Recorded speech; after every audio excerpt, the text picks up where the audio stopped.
Welcome to Veterans Archives, where we preserve the stories of our nation's heroes in their own words and their own voices. Today is Monday, January 13th, 2025, and we're talking with Vicki Cain, who served in the United States Army. So good afternoon, Vicki. Good afternoon. How are you? Great, and you? I'm good. Good. We're going to start this out really simple. I'm just going to ask, when and where were you born? I was born in Big Rapids, Michigan in 1970. Okay. Big Rapids, not really a big town though, right? Not really, no. What I remember, I lived there until I was 5. What I remember was big. But when you go back now and look at it, like it wasn't so big. It's kind of like visiting your grade school, right? Everything seems so big, and Yeah, it's not so much it's not anymore. so big, yeah. Yeah. So you were only there till you were 5? So I was 5, and then our family moved to Drummond Island up in the UP. Okay. And why did you move to Drummond Island? I don't know. It was just a thing. I think it was a whim. My parents had this wish of moving up there and owning their own business, and they moved up there. They owned a laundromat. Mm-hmm. Well, I shouldn't say laundromat. It was a commercial laundry. And what was it like for you growing up? What are some of your earliest childhood memories? Um, it was fun living there. The swimming, fishing, a lot of fishing, salmon dipping, smelt dipping. We did work in our parents' laundromat, Mm-hmm. which wasn't so much fun, but building forts, climbing trees. This sounds like a lot of outdoor Yes. kind of stuff. Yeah. So do you consider yourself like an outdoors person because of that, or? Not really. I Mhm. mean, I love to go camping, but I still am afraid of the spider or the snake. So I guess that's okay. okay. And so you grew up there your whole childhood, then up through school? Yep, I graduated from Detour Village Okay. High School. And what was school like for you? Very interesting. Our class only had 25 students, and the entire school, because we had to take the ferry boat every day over from 7th grade to 12th grade. You had to take the ferry boat over to Detour. Mm-hmm. So on days when it would snow or the ice couldn't clear the channel, we didn't have to go to school. Oh. But the mainlanders still had to go to school. So we would get days off and they wouldn't, and it was kind of nice. So you had a lot of snow days then. We had a lot of snow days. Well, that's not a bad deal at all. Mm-mm. And you had brothers and sisters? I have one brother. Okay. And is he close to you in age? Yeah, he's 2 years older than me. All right. Were you fairly close as kids? We were, because it was just me and him. Mm-hmm. We both were adopted from separate families. So I think that created a bond early on. We're definitely very close now. Right. Well, that's nice. Do you have any like favorite memories when you were a kid? Going dirt bike riding with my brother. Yeah. Yep. Like motorcycle, dirt bike, or? Yeah. Wow. Okay. Yeah. I used to have this little Honda 70 that I had, and then a Yamaha 100. That was the biggest I ever got, was a 100, but it was fun. Yeah. So the little Honda, was that little Trail 70? Is that Yeah. what that was? It had like the folding handlebars on Yep. it? Okay. Yep. But it was fun. Yeah. Yeah, it's always a good time. And what was school like for you? School was fairly easy. Didn't have we didn't have the cliques. We didn't have the the group that shunned another group. We were so close knit because it was such a small school and Mm-hmm. such a small community that everybody got along, and so it was pretty. Like, I could tell you every name of every classmate I had right now. I could probably look at an old picture and name them too. So That's a little different than some of the larger schools. yeah, we didn't have like they do nowadays, where the bullying and Right. things like that. Even back then when I was going to school, they had that, but not with us. Right. Well, with that few of people in the school, I mean, I guess if you started doing that, there's just not a whole lot of people to. There's not enough people to make clicks. Right.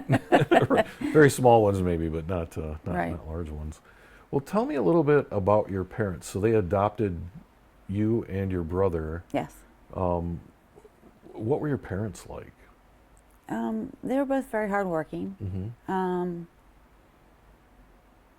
They love the outdoors. I know my mom loved to garden. She loved to go morel hunting, mushrooms. My dad, he worked a lot. He was constantly either on the go or in the laundromat till late hours of the night. Vacation was on the island. We'd go camping. I think that's where I got the love of camping. We'd go camping for vacation. But just hardworking people. And then how often would you take vacations? How often would you not be working? Well, the nice thing about living there, we were summer, like we only worked during the summer. So in the wintertime, we would travel down to where my grandparents lived, which I had a set of grandparents that lived in Big Rapids and then a set that lived in Albion, and aunts and uncles that lived down here. So our vacation would be once a year in the summer, but in the wintertime, we would take bigger vacations. Okay. Like we went to Walt Disney World twice when I was younger. Pretty good memories of that. Loved it. For those listening, Vicki's getting ready to take another trip to Disney here soon. So we were talking about that earlier. So you really got to know, it sounds like you got to know your extended family then through those trips downstate. Yeah. Yes. Which they're all spread out now. Like, I don't even know where some of my cousins are right now. We're so spread out. I keep contact with about 5, maybe 6 of my cousins. And then they just kind of give me updates on their brother or their sister. You know, the ones I was closest to is the ones I'm still in touch with. Yeah. Yeah. Well, that's nice. And are they all like similar in age then? They are. We had 2 older cousins, and then we had 2 younger cousins. So we were like right in the middle. But yeah, we had an older set of cousins that were just the age where they could drive and we couldn't, so they got to take us places and stuff, which was fun. Take us to the movies and things like that, and to the mall. And they didn't mind taking the younger kids? No. Oh, that's really nice. Yeah. I know that some of my cousins didn't appreciate hanging out with the younger cousins. They didn't mind. That is really nice.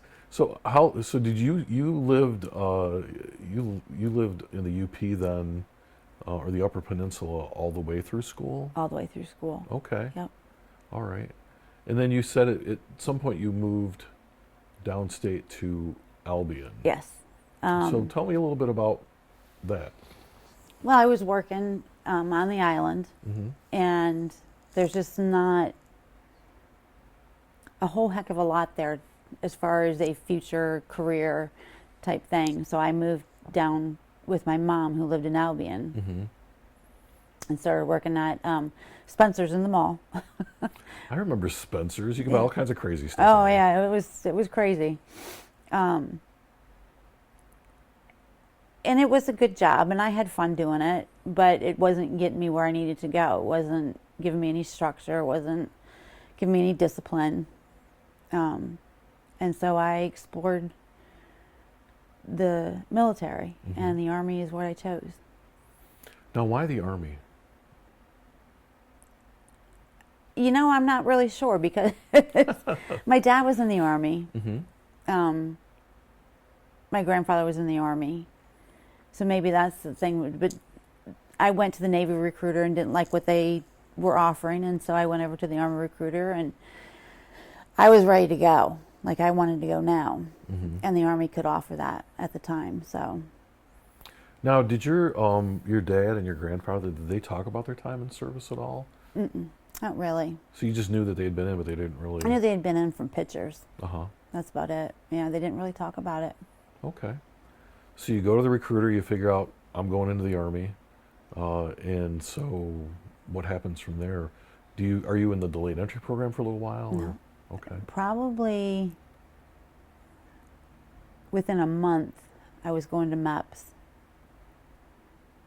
Went through MEPS, and within 2 weeks of that, I was on a bus headed to Fort Dix, New Jersey. Well, actually headed to the airport in Lansing to go to Fort Dix, New Jersey. Oh, so very, very quick then. Very quickly, which is what I wanted. I didn't want to keep sitting on it, because if I may have sat on it, I may have changed my mind. That happens. Right. That definitely happens. So how did your parents feel about you joining the military? My mother was not happy. Uh-huh. My dad was very supportive. Back then when we went in, we had to supply our own. They gave us a list of stuff we had to bring. Right. So my dad made sure that I had all that stuff. He came to my graduation when I graduated from basic. And and my mom was supportive via letters and things like that, but she just wasn't happy about it. Right. She didn't want her baby girl going off to the Army. This was sort of still a time in our history where there were women in the military, of course, but it doesn't seem like it wasn't as many. Right. It wasn't maybe as accepted Right. As it is today. Yeah. What about your brother? How did your brother feel about this? He was very proud of me. Yeah? He was very proud of me. I do remember, and this may be jumping ahead a little bit, but I do remember, because I was deployed to Desert Storm, Desert Shield.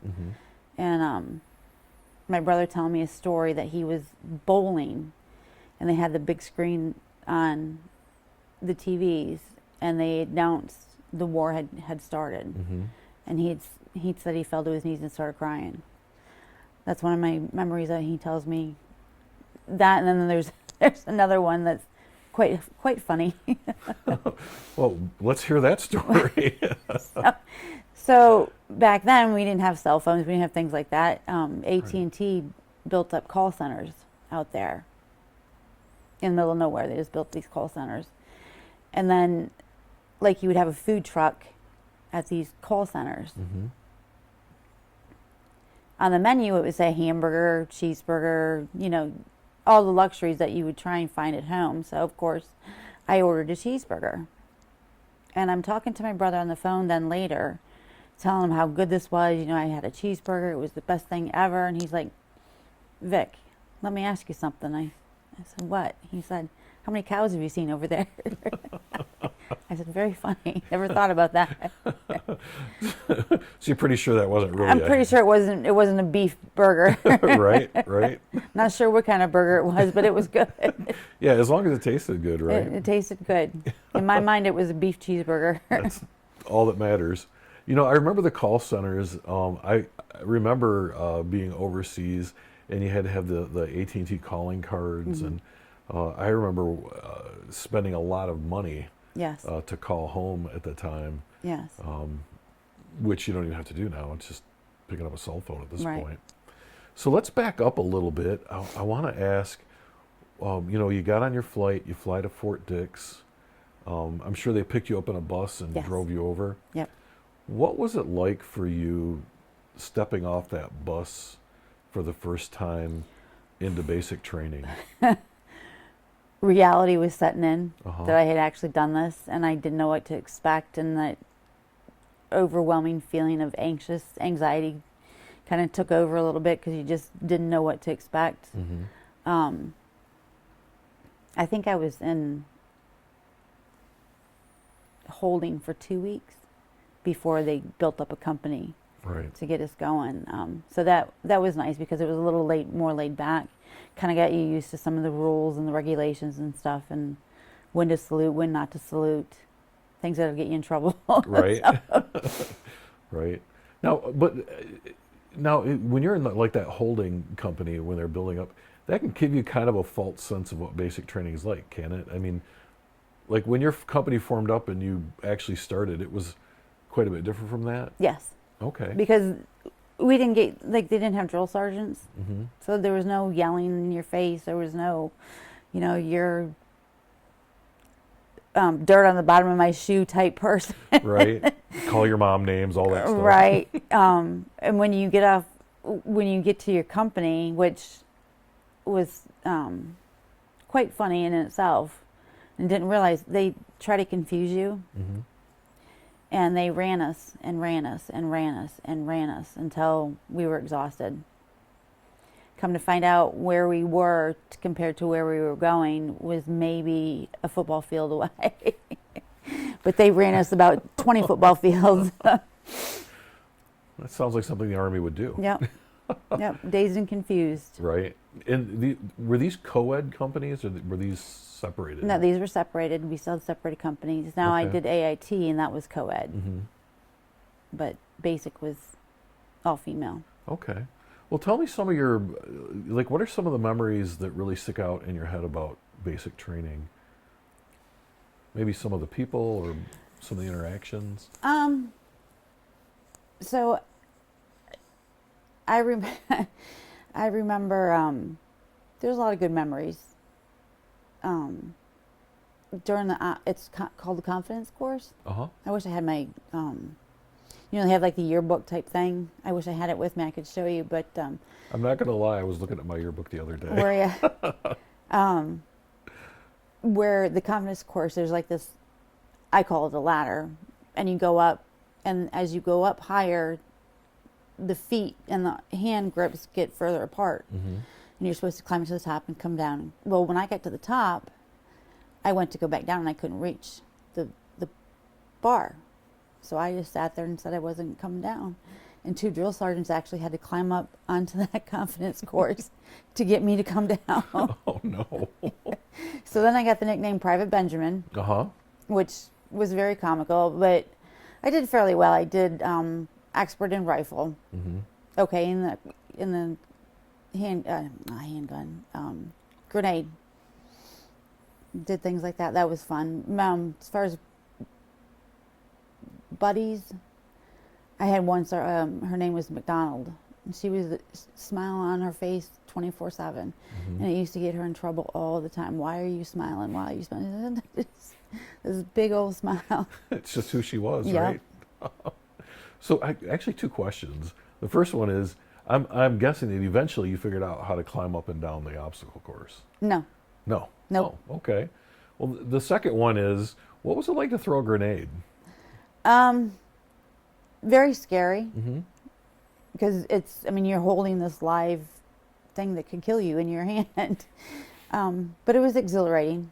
Yeah. It was kind of powerful, like what I just did and things like that. So it was fun. Probably not a lot of your friends back home got to do that.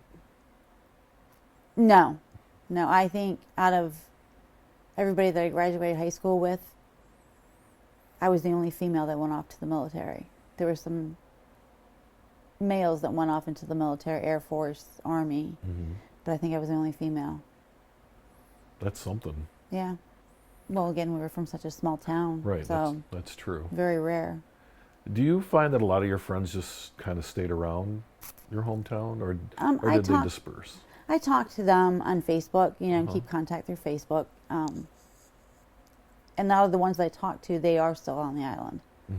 They stuck around. There are a few that moved away down towards Lansing. I have a friend that lives in Kalamazoo, but for the most part, they stayed. Yeah. They ran their family business and things like that. Yeah.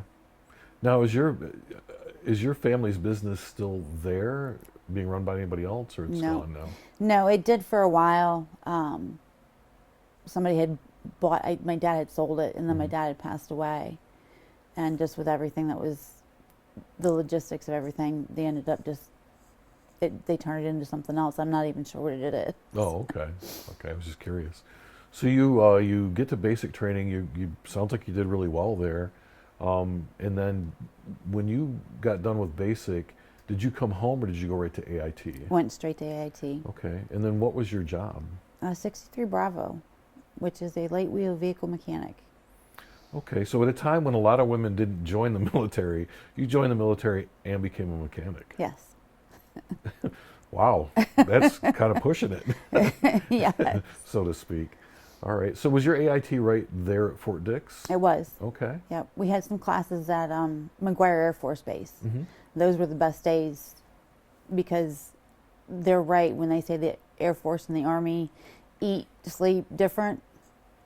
We go to the chow hall for lunch while we were doing AIT, and we got to eat in the Air Force chow hall. And it was like eating sirloin steak compared to chopped liver. Right. That's a whole different lifestyle. Oh, it is. Yep. It certainly is. Now, how long was your AIT? If I remember correctly, it was 8 weeks. It was 8 weeks. I graduated number 4 in my class, so I got to stay back and get a second MOS, which was a vehicle recovery class.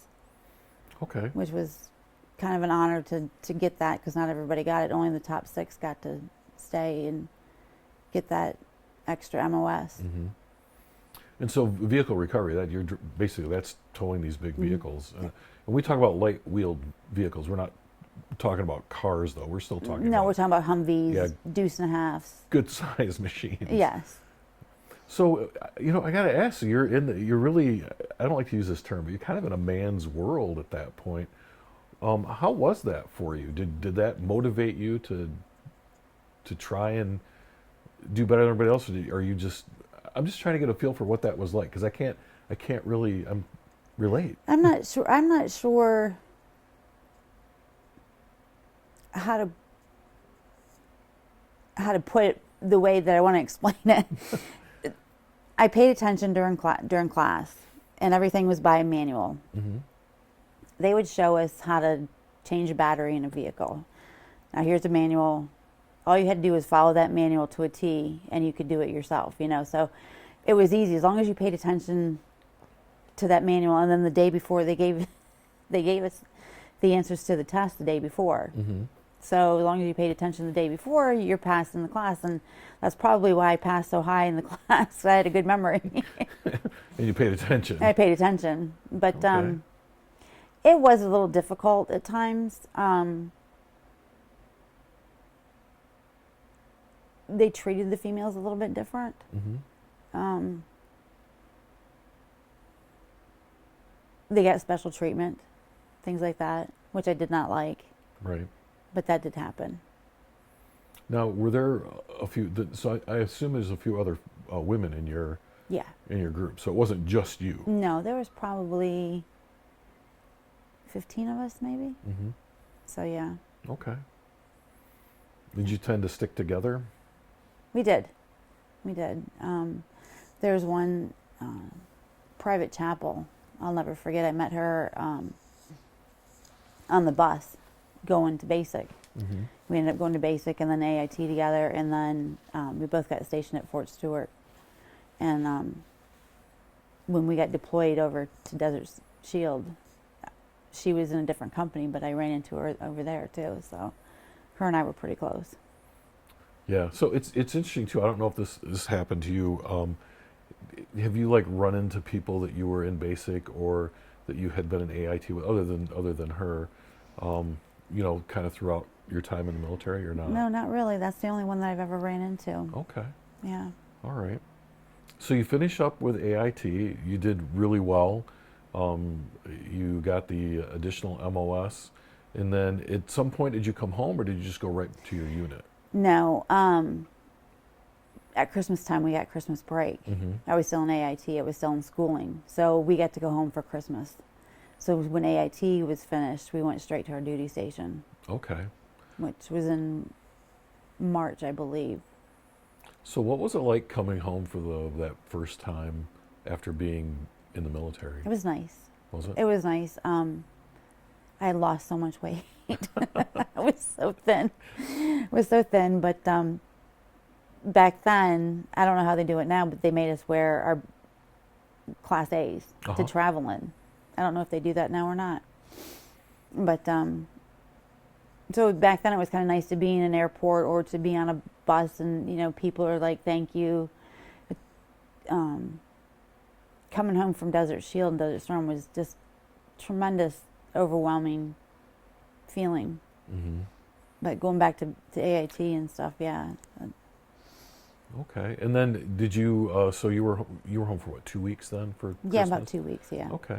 Did you see some old friends? Did Yep. you? Okay. And what was that like? Kind of sharing what you're doing, and they're sharing what they're doing, and how They was were that? proud of me. Were they? They were proud of me. A lot of them, when I did get deployed, a lot of them did end up writing to me and sending me care packages and things like that. So, yeah, a lot of them were stunned, Mm-hmm. just because I didn't seem like the type of girl that would go into the military, Right. that let alone become a mechanic. Uh-huh. But they were pretty proud of me, and some of them I've heard one of them wish that they would have done something like that when they were young enough to do it. Yeah. Yeah. I wish I would have stayed in longer than I did, now that if I could go back and do it again. Right. Right. You know, and I think that, like for me, I was in the Navy for just about 10 years, uh, but I missed it. Yep. And so I went into the Army National Guard because I liked the military and ended up retiring from there. But yeah, I think a lot of people do kind of get out and then they think, gosh, if I'd have just stayed in, you know, what Yep. would that have been like? And it's funny that you say that because I had two boys at the time, and I was going to sign up for the National Guard myself, going to go back in that way, and I found out I was pregnant, Oh, so they wouldn't take me at the time. And then by the time the third one come around, I'm just like, I'm good. this is enough work. Yep, I'm good. Right. So you pack up, you go back to AIT, and you finish that out, and then head to your your first duty station. So where was this at? Fort Stewart, Georgia. Fort Stewart, Georgia, Yep. where it's hot year round, right?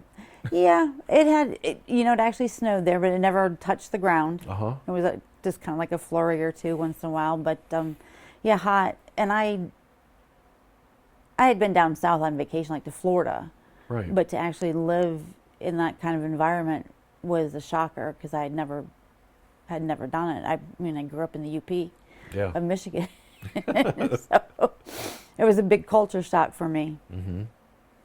And what was your like? What was a daily routine for you when you were there? PT, Mondays, Wednesdays, and Fridays, Mm-hmm. and then formation, and then you would go do your job. You know, and I think a lot of people don't realize that. Like when you're in the military, you have a job, Yeah, and you go to your job. You do PT, which maybe you don't do like in corporate America. right. But you go, if your job's to work on vehicles, you go work on vehicles. Go work on vehicles. Yeah. Yeah. And so what kind of a unit were you at? I actually got stationed with the military intelligence unit, Okay. which when we were over in Saudi proved to be a nice place to be because they were bilingual. A lot of them were bilingual and could speak Arabic, and so they could translate a lot of stuff for us. So how long were you there before you deployed? I got there, I believe, in May, and then that August I deployed. Okay, so this all happened very quickly. Very quickly. Very Okay. quickly. At first, we didn't think we were going to go. Then we're going. Then we're not. Just this back and forth. And then we started taking our vehicles to the shipyard. I said it's starting to get real. Right. So And then, what was it like for you to deploy? it was very, very surreal. Yeah. I think at first it didn't really bother me. I think I was scared. I had that lump in my throat. But it wasn't until you actually set foot in Saudi Arabia that it was like, this is the real thing. Right. And when you're walking around with a loaded M16, you definitely know it's the real thing. Yeah, it's no longer a drill. It's no longer Right. training. It's all those things you would train to do. Trained to do, yeah. So when you're in Saudi Arabia, they brought all their equipment with them. I'm Yep. assuming. So you're still really doing your job there. Yep. You're maintaining the vehicles for them. Yeah. And The routine was pretty much the same, other than if you were an enlisted E4 and below, you got what they called. Am I allowed to swear? you can swear. Perfectly okay. Our audience is used to that. You got shit duty, where you had to burn the barrels of shit, Yeah. and that was. I probably got once a week, maybe my name came up to do that. But other than that, it was a normal day. You ate, you did PT, you did breakfast, you did formation, and you went and you did your job. Right. Now, if there was anything special, like sometimes if we didn't have any vehicles broke down or whatever, and the company commander needed a ride somewhere or whatever, and his driver was busy doing something else, then we'd step in and do that, which was kind of interesting because I got to go and see different places and things like that. What would you say was your favorite part of that deployment? I'm guessing it wasn't the shit duty. No, it wasn't the shit duty. My favorite part. That's hard to say. Getting mail. was probably my favorite part. The care packages, the bond, I think, that grew. We were stationed like in the middle of the desert, just like any normal duty station. You had your outhouses, you had your showers, you had everything. Well, the day after Christmas, we packed up everything, and we lived out of our vehicles from that day on. Really? Yes. And so the guy that we drove the field truck. We got assigned to the field truck, which was not fun to think about. But him and I grew a pretty good bond. Potter was his name. I'll never forget him. And he had kids at home, and he used to worry about his kids, and he used to show me pictures and things like that. We established a pretty good bond. Yeah. Now, you weren't married at this time, right? No, I was. Oh, you were? Okay. I was. All right. So, before we go any further, how did you meet your husband? In the military, of course. Yes. Were you stationed together? We were stationed at Fort Stewart. I met him. We were waiting at the payphones to call a cab because I didn't have a car. And me and this other girl that I had met were going to go rent a hotel room for the weekend because we had a weekend pass and just kind of relax and whatnot. And met him at the payphones. He said, "I'll give you a ride," because he had a car. Oh. And then he ended up asking me out, and a couple dates later he asked me to marry him, and I said no. And then a couple dates later he kind of wore me down. Okay. I finally said okay. I feel like things move quickly in your life. Yes, they do. They do. Yeah. So did you get married there on base, or did you come back home? We actually had to go to South Carolina, Dillon, South Carolina, to get married because we did a Justice of the Peace. Okay. And they don't have that in Georgia. So we had to drive all the way to Dillon, South Carolina, which is probably about a 3 hour drive to do it. Yeah. So. That's commitment. Yeah, I guess you could look at it that way. Right. Now, at some point, did your parents or your family get to meet him? His parents came down. My dad came down, and my brother came down to meet him. Yep. And for me to meet his family. And I should have. I'm a big Michigan fan now. Go Blue. But back then I didn't really watch a lot of football. I just knew that I liked Michigan. Yeah. And my father-in-law, my new father-in-law, is a Penn State fan. Okay. So he brought me this T-shirt that had a Nittany Lion on it. It said Nittany Lion, Penn State Nittany Lions, and I'm like, what in the hell is Nittany Lions? Oh, that was not the right foot to get off with him. He's like, what do you mean you don't know the Nittany Lion is? Right. He'd expect you to know all about the Big Ten and all about football, right? Yep, all about it. Yeah. I didn't really learn much about that until my kids got into football. So you got married, and then so you deployed pretty quickly after you got married. We got married in May. Yeah. And we deployed in August. Yeah. Yep. So we were not married very long. Okay. And so you're just kind of writing back and forth while you're deployed. Yep. Talking on the phone.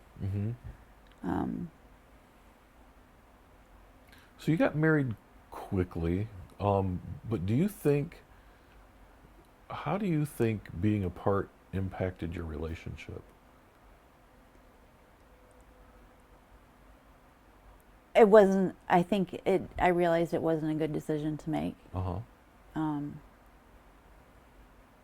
Just because of the fact that, if my husband was over there, I would have probably wrote 100 times more. I would have sent 100 more care packages, things like that. And he wasn't very supportive because he didn't go over. Right. So that put a bad taste in my mouth when I came home. And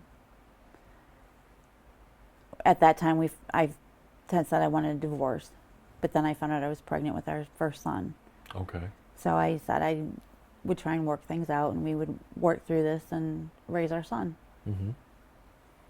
Okay. So I want to talk a little bit too about coming back, because you said earlier that coming back was like this really good feeling when you came back from overseas. Tell me more about that. Well, when the ground war was over in the few days that it lasted, Right.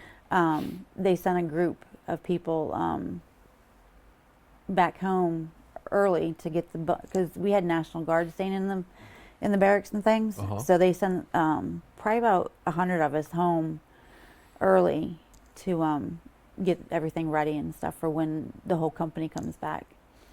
So we flew from Daharan to Dover Air Force Base. And there was people, with flags, and they had food, and we stopped in Spain. Mm-hmm. I do remember that. And they had a hangar, Red Cross was there. Got a shower, because I had not had a shower since December, remember? Yeah, because you were living in your truck. Yep, Yeah. got clean undergarments and everything. So that felt amazing. Mm-hmm. From Dover Air Force Base, we'd bus to Philadelphia Airport. We flew commercial, and people would just pat you on the back, buy you a drink, thank you for your service, things like that. I wasn't even old enough to drink, and I was drinking. Why not? And on the airplane, they recognized us on the airplane. Mm-hmm. So it was pretty. It was a nice feeling, and then you think about the way they treated the Vietnam vets. Yeah. And they didn't have any other choice to be where they were at other than we did, Mm-hmm. So it kind of hurt for me. It hurt me to know that they went through that. Right. To know that what happened to them. What as happened opposed to them, happen yeah. you. Do you think that we learned something I think so. about bringing people home? I think so. Yeah. I really do. People always say that young kids that join the military are the kids that don't have the money to go to college, Right. which isn't always true. Right. It isn't always true. But the thing is, without those type of people, where would you be today? Mm-hmm. Yeah. I agree. I think that one of the things that I do now is if I see someone with a Vietnam veteran hat on, I always go over and welcome them home. Take the time and do it. Even now, they still appreciate it. They do. They do. They do. I always felt it was a little awkward when people thanked me for my service. I didn't know how to respond. Right. But as I've talked to more and more Vietnam veterans, I'm thankful when people are thankful. Yes. I just say thank you. Yeah. You thank me for my service. I thank you, and then that's my way of recognizing the fact that you took the time to come over and shake my hand or pat me on the back and thank me for what I did. Well, I can tell this really touches you deeply, and I think you're absolutely right that to be thankful for the people who make this country what it is very important. Yes. I do want to ask a little bit too about your time. So you were living. I got to ask this question. You were living in your vehicles. Yes. This is because the war was over way more quickly than they thought it would be. No. Or what happened? We went on a convoy and drove into Iraq. Oh. And so that's why we were living out of our vehicles for that long. If you look at a map now, we seem to take the longest route around. They had us, so that's why we were living out of our vehicles. We weren't stationed just in one spot anymore. We did get water, and then and they said you can either drink it, wash with it, wash your hair, whatever you want. But well, of course, everybody's gonna drink it. Yeah. Over there, I did wash my hair once in a while. Girls got to do what a girl's got to do. That's right. So. And was that all just a function of the intelligence gathering or whatever it was your unit was doing? That's why you were? Yeah. Okay. Yeah. All right. And then they sent 100 of you back home. Yep. And then what was that like to get back? So I'm just kind of going about what you said, but it sounds like you had realized that this marriage was maybe No. wasn't the best move you could have made. Right. So what was that like for you when you came back? Was there was a couple things that got said that will stick in my head forever. Mm-hmm. And one of the reasons I went back and told you the story about Spain, because I got a shower, got clean undergarments, but we had to put on the same dirty uniform. Right. And we flew into Savannah Airport, and the family got to meet, if they were able to, they got to meet us there. And my husband gave me a hug and kind of pushed me away and said, "God, you stink." And so my whole persona just went, right. Like, nice to meet you too. And then I'm thinking about all these people I was in contact with all day, and like, did I stink that bad that they could smell me? And, and then just to have him say that was just, it floored me. Mm-hmm. It absolutely floored me to say, for him to say that. Not "Hi, honey," not welcome home. It was, "God, you stink." Right. Yep. So staying in that marriage was very tough. We ended up having 3 boys together.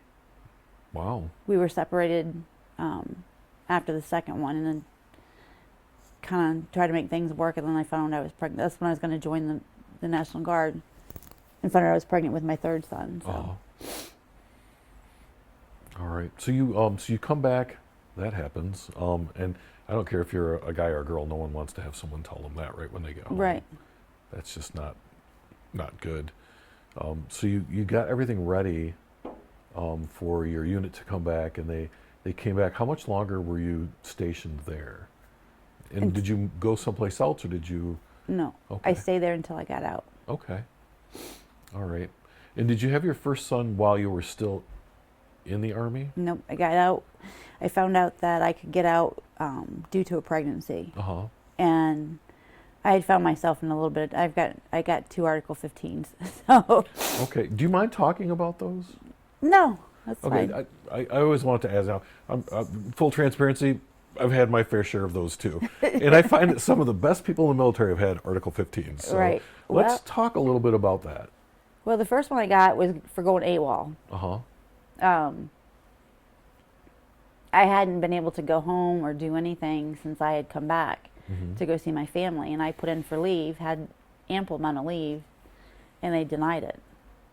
So I said, the heck with it, and for the weekend I went to Florida, and I visited some family that I have down there, went to Disney World. Might as well make it worth it, right? Right. And when it came to, Judgment Day, I was honest with them. I said, yeah, I went AWOL. Yeah, I wasn't here, They gave me 2 days of no pay, 2 days of extra duty, and they took rank. Right. So. Okay. The other one was a little more complex, and this is what really gave me a bad taste about the military and decided for me to get out. Our second lieutenant that we had at the time did not deploy with us. He was brand new to the company. Nobody liked him. Just this young kid, nobody's given him any respect whatsoever. Right. But he dropped a generator from a Humvee on my hand. He didn't mean to. It was an accident. Yeah.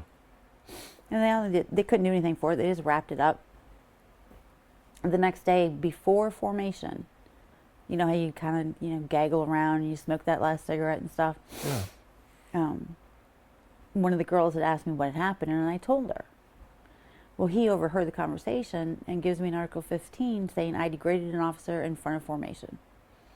And that one I fought, and I lost that one. And that just gave me the bad taste in my mouth about being in the military. I'm like, I did something wrong before. I admitted to it. I took my lump like I should have. Right. But when I'm right, you're still going to punish me, Yeah, that's a lump you didn't deserve. Yeah, it was his word over mine. That's all Right. it was, and they took his word. Probably Right. because he was a lieutenant and I was an E3 at the time because I got demoted. Well, yeah, I can see that. Yeah. All right. So she ended up getting pregnant then. Yes. And then you got out as a result of that? Yes. Okay. Yep. Now, did your husband stay in the military? No, he got out as Okay. well.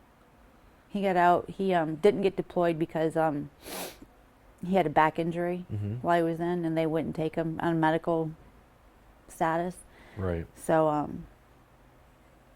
he didn't get deployed, and then he got out. He was waiting for me to find out what was going on with me, and he just ended up getting out. Do you think that the fact that you deployed and he didn't impacted how he treated you? Oh yeah, I think there was a lot of jealousy. Mm-hmm. My kids to this day will tell me stories that their dad has told, and they're stories, and they're not true. Right. And I kind of laugh about them. I'm like, your dad didn't even go over there. So where's he getting this story from? You know, he did have back surgery while he was in. So he has a scar. They opened him up in the front and they took bone and they fused it to his back where he had a disc that needed to be adjusted or whatever. But he tells the kids that that's a bullet wound.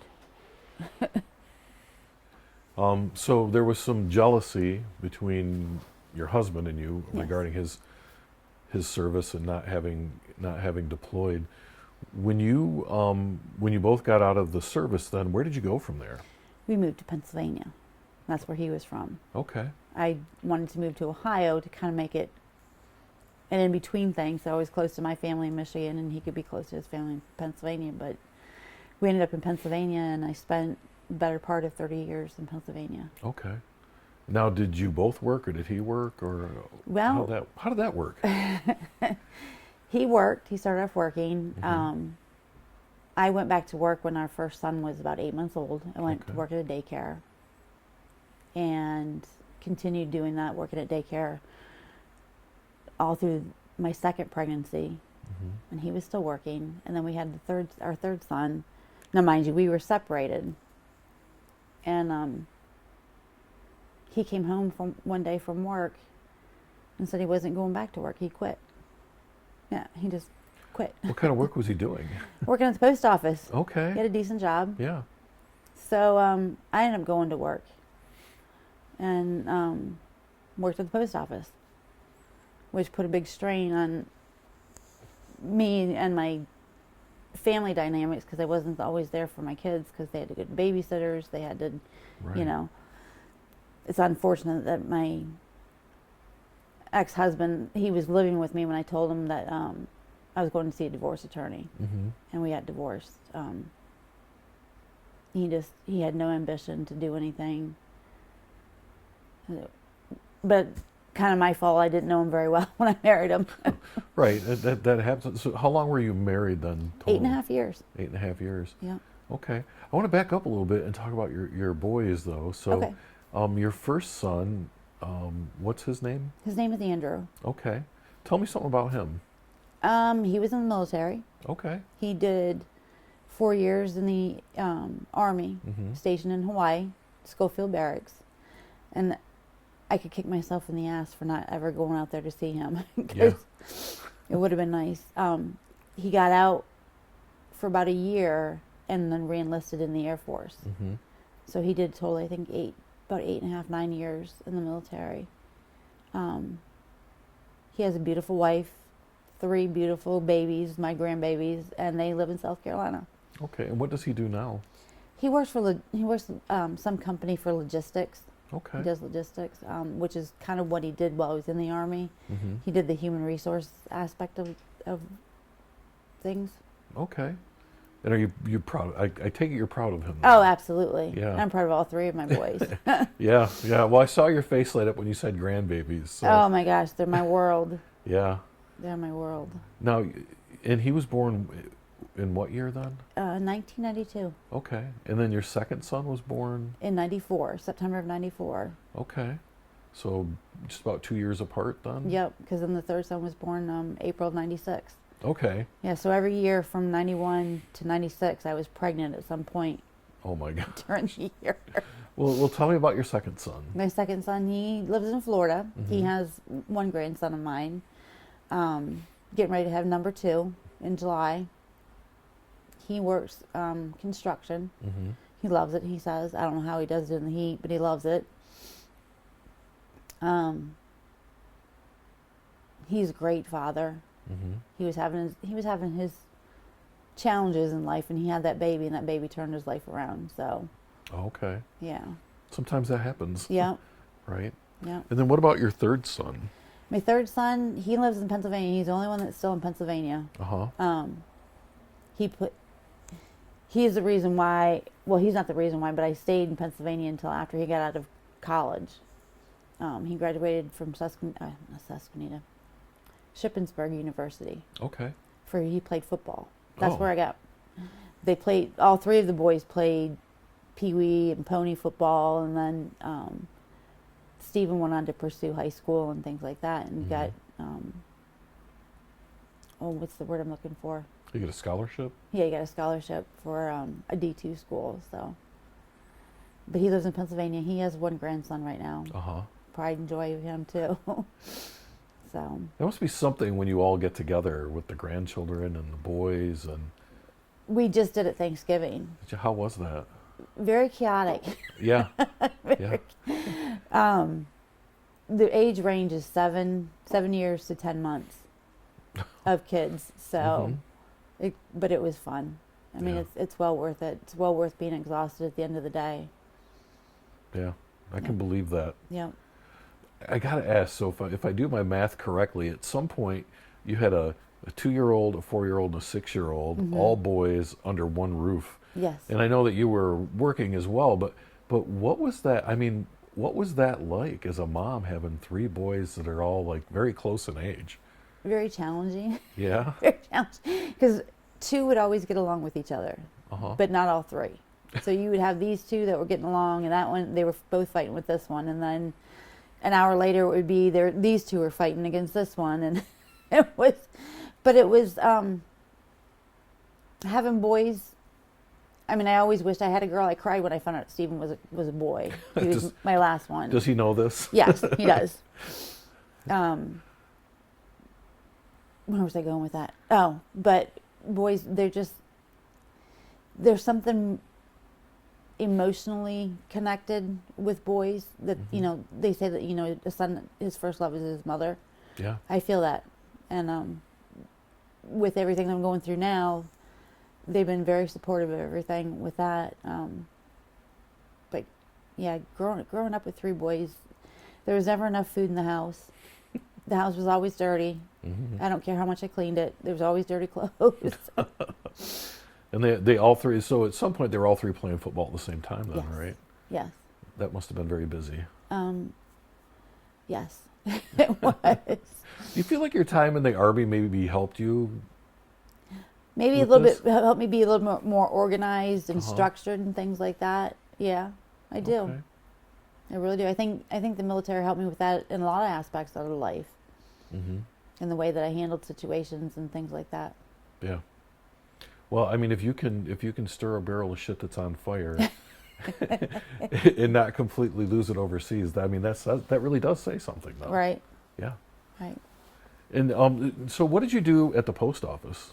I was a mail handler. The trucks would come in with carts and stuff of mail, and we would unload the trucks. Okay. And just kind of designate to where they had to go, parcels this way and letters this way, but I enjoyed what I did there. I worked 3 to 11:30. I did not like that because when I first started, I was what they call a part-time flex. So they could work you as little as 4 hours a day, or up to 12. And that 12 wasn't like you didn't know that ahead of time. Right. You knew that night, and so I'd have to call the babysitter, and I'd have to say I got to work an extra 4 hours, and waking the kids up in the middle of the night started becoming a toll on them, let alone me, because then I'd have to turn around and get them up and go to school. Right. So their dad wasn't working. I didn't know he would never go back to work, but for the time being, I said, why don't we do it where you have the boys? That way they're going home to their own home after school. They're not going to the babysitters. And that was a hard thing because I saw a lot less of them. Yeah. But they know now that, I did what I had to do to pay my bills. I had to pay, and put a roof over my head. Right. So. To some extent, take care of them. And I take care of them. Yes. Yeah. Yep. So you did you have a certain amount of guilt over that? Oh yeah. Did you? Oh yeah. I still do a little bit. Do your boys help you get past that? Yes. Yeah. Yeah. I have found with my own children that some of the things I feel guilty about, and I talk to them, they either don't remember or they just laugh at me like it wasn't that big of a deal, Dad. Right. Like you carry that around, but it really wasn't anything to them. I think the one that it impacted the most was my middle son. Yeah. And I think that's why he's faced the challenges he's faced growing up. The other two, I don't know, they're not nonchalant about it, but they're over it. Like we understand you had to work, you had to this, you had to that. So they get it. Mm-hmm. And they're over it. It's kind of that, yeah. Well, so how long did you work at the post office then? Till 2007. Was it 2007? From 97 to 2007. Okay. So you were there for a while, 10 years? I was, yeah. I went with a state job Mm-hmm. and became a corrections officer at a prison. Now, were you still in Pennsylvania at that time? Okay. Yeah. So you stayed there. Was that because that's where your boys were at? Yeah. Okay. All their friends were there. They were established in school. Yeah. And it was hard because all my family was here and, to get the support. But the good thing was I had a good relationship with my in-laws. Mm-hmm. And they helped out a lot. So, That's nice. yes, very nice. They were there a lot of times when I couldn't, or Mm-hmm. if the babysitter couldn't babysit, they would step in and take the kids. So. And your boys had a good relationship with them? Oh yeah.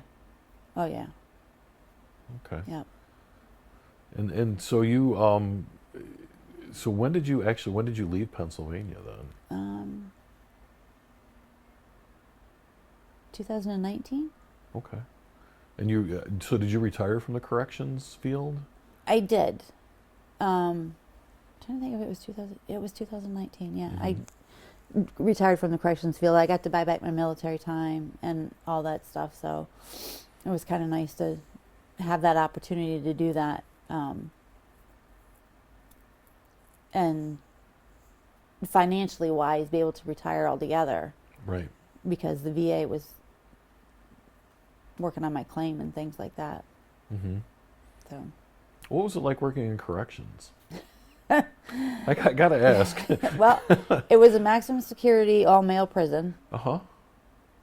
And the first year, I will not lie, I was scared to death every day of my life. Every day. And then you establish a rapport with the inmates. Mm-hmm. You learn how to handle yourself with them. How to talk with them. Because you don't have to talk down to them just because they're an inmate, Right. You can talk to them just like a person. And that's how you earn their respect, because you want respect from them. But just like anybody else, you have to earn it, But I've seen my share of fights and some stabbings and some other things. Those guys will test you, won't they? Oh, yes. Oh, yes. Now, were there a lot of women in that prison? At that time, no, I want to say maybe 65, maybe, Mm-hmm. on all 3 shifts. There wasn't a lot of, now we had nurses and stuff that were female. Yeah. But it's in corrections, it was about 60, 65, I would say. I think there's more now Mm-hmm. than there ever was. Yeah, it's sort of opened up. Yeah. So when you retired, did you immediately leave Pennsylvania then? Yeah, me and my best friend had this great idea we were going to move to Florida. I kind of felt like when you giggled that there was a story behind this. I got to hear this story. Well, my best friend for years, love her to death. She's my ride or die girl. Uh-huh. We moved to Florida together, and she bought a place, and so I was just renting from her. And when I got to Florida and we started living together, we found out we could not live together. We were just... Oh, no. We were like polar opposite. Just completely polar opposite. And so I ended up getting my own place in Florida. Mm-hmm. And then when my son got out of the military and decided he was going to stay in South Carolina, I moved up to South Carolina. Okay. And that's where I came. Now I'm here in Michigan. All right. So, do you mind talking a little bit about why you're here in Michigan now and what you're doing at the VA home? Well, I have stage 4 pancreatic cancer. Okay. I actually found out in 2021 that I had at the time it was stage 2. Mm-hmm. Did the surgery, did the chemo treatments, did everything that I needed to do, radiation, and I was in remission for about a year and a half. Bounced back, I was back to myself, my hair grew back, I felt great, and then I went for that routine PET scan, Mm-hmm. and they found that it had metastasized to my lungs. And so I was on hospice and things like that, and I wasn't able to regulate my meds. I'm on morphine and things like that. Uh-huh. So it was hard. Sometimes it was hard to be on that type of medication and function. Yeah. So I looked at I looked at other VA homes to go to in Pennsylvania near my son, the one in South Carolina near that son, and my brother's affiliated with this one, and he knows the ins and the outs. He knows that I'm going to get good care. He knows that there's not going to be any issues. Mm-hmm. And so we applied here, and here I am. Okay. Now, how did you find out initially that you had cancer? I had jaundice. Oh. And I didn't know. Me being me, I was like, it's nothing big, it's no big deal. I'm Googling, what causes your eyes to turn yellow and things like that, because that's mainly where I could tell it was at. And they said go into a tanning bed without the goggles, which I did. So I'm like, oh, that's all it is. Mm-hmm. Then I hadn't been able to go to the bathroom for about a month. And the jaundice was causing all that back. It was causing it to back up. And so that's how they found it. Okay. And what was that like for you and your family to find that out? Devastating. Uh-huh. At first, I didn't know much about pancreatic cancer. You don't hear a whole heck of a lot about it. Right.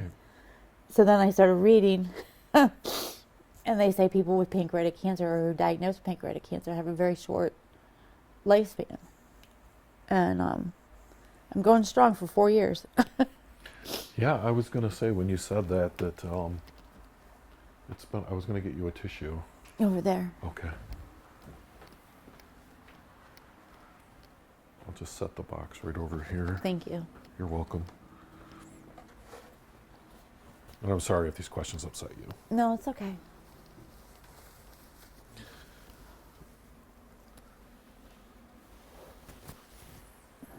But it sounds like you've decided to do what you have to do. I mean, you're getting ready to go to Disney. You've Yes. spent time with your family. You seem like a fighter to me. I am. And I keep saying that this Disney trip is my last hurrah. It's the last thing I'm going to be able to do.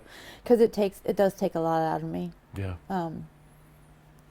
But if I still feel good, I'm still going to want to do things. I don't want to be the type of person that's just laying in the bed waiting. Right. I want to just go to bed one day and, not wake up Mm-hmm. and not prolong it. But they do take very good care of me here. This is probably one of the nicest places I've been. Yeah.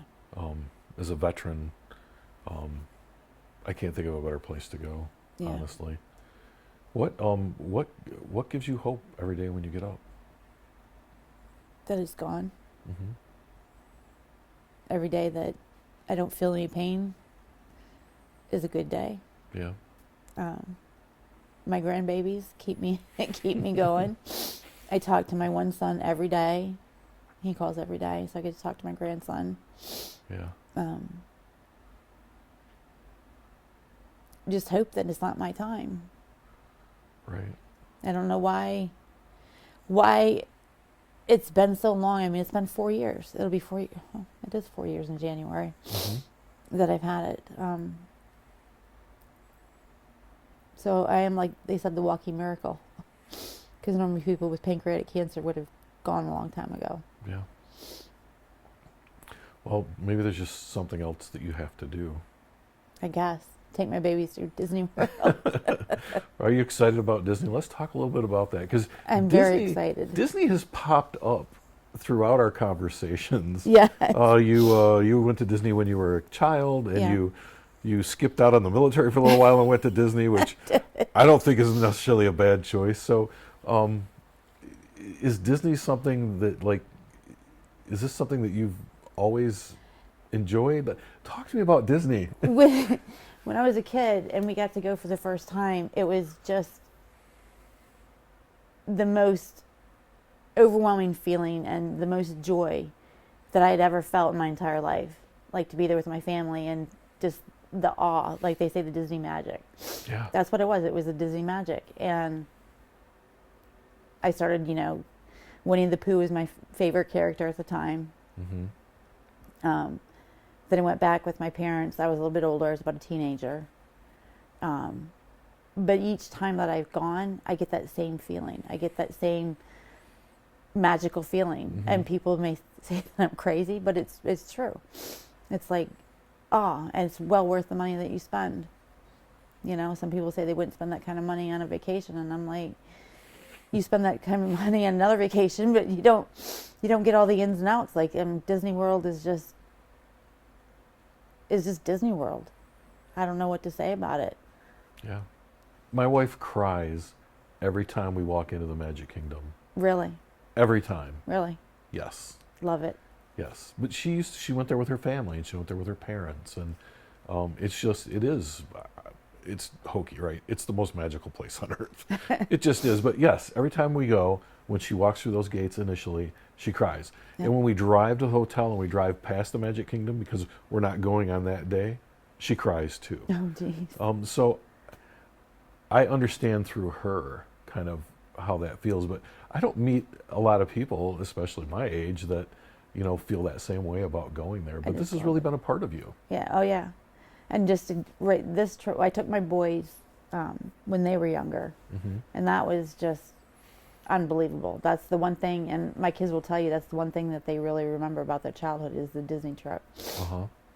And that's Steven saying that, and he was the youngest at the time, and he remembers that. And I know 2 of my grandbabies aren't going to remember this trip, but just to see the smiles on their faces when they see that, for me, is a memory that I get to keep and get to hold on to forever. Yeah.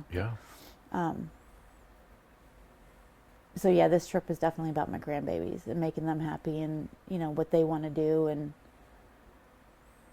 it's their Christmas. It was their Christmas present. So. It's amazing.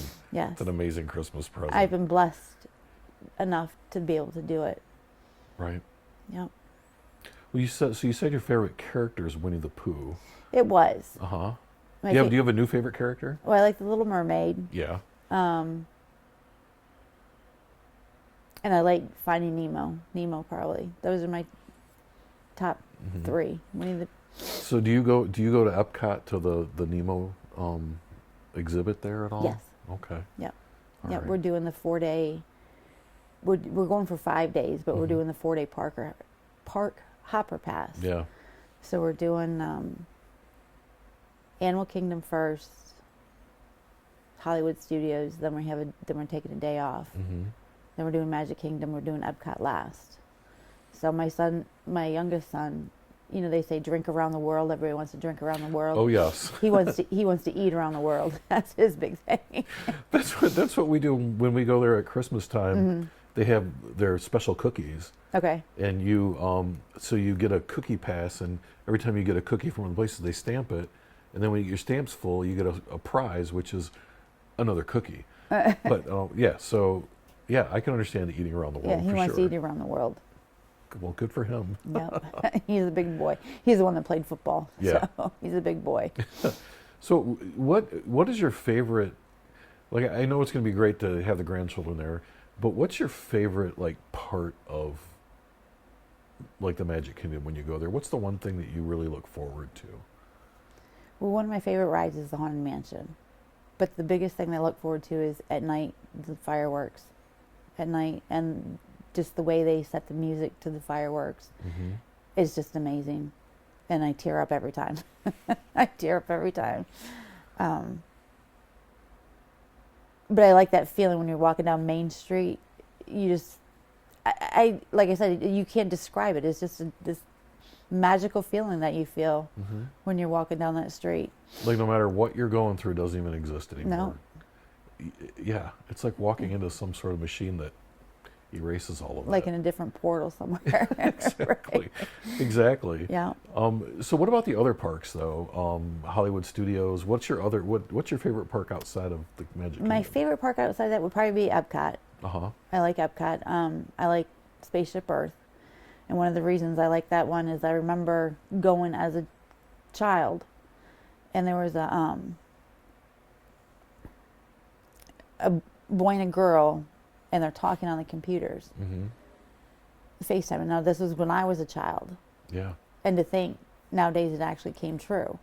So I'm anxious to see if they ever change anything and see, down the years if that changes into real world happenings, because who would have thought back in, this was the 80s probably, maybe late 70s, or 80s, when they first opened, that you'd be able to talk to somebody on the computer. Right. Or talk to people on your watch. Yeah. Yeah. Yeah. That's when we go to Epcot, that's the first ride we get on is Spaceship Earth. Like, we don't do anything else, we get right on that ride. Yeah. And there's never a line. No. Ever. But it is a great It's a great neat ride. Yeah.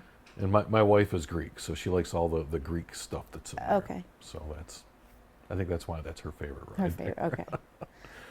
But yeah, so you have a lot to look forward to going to Disney and being with your family, and that's coming up very soon. I leave Friday morning. Yeah.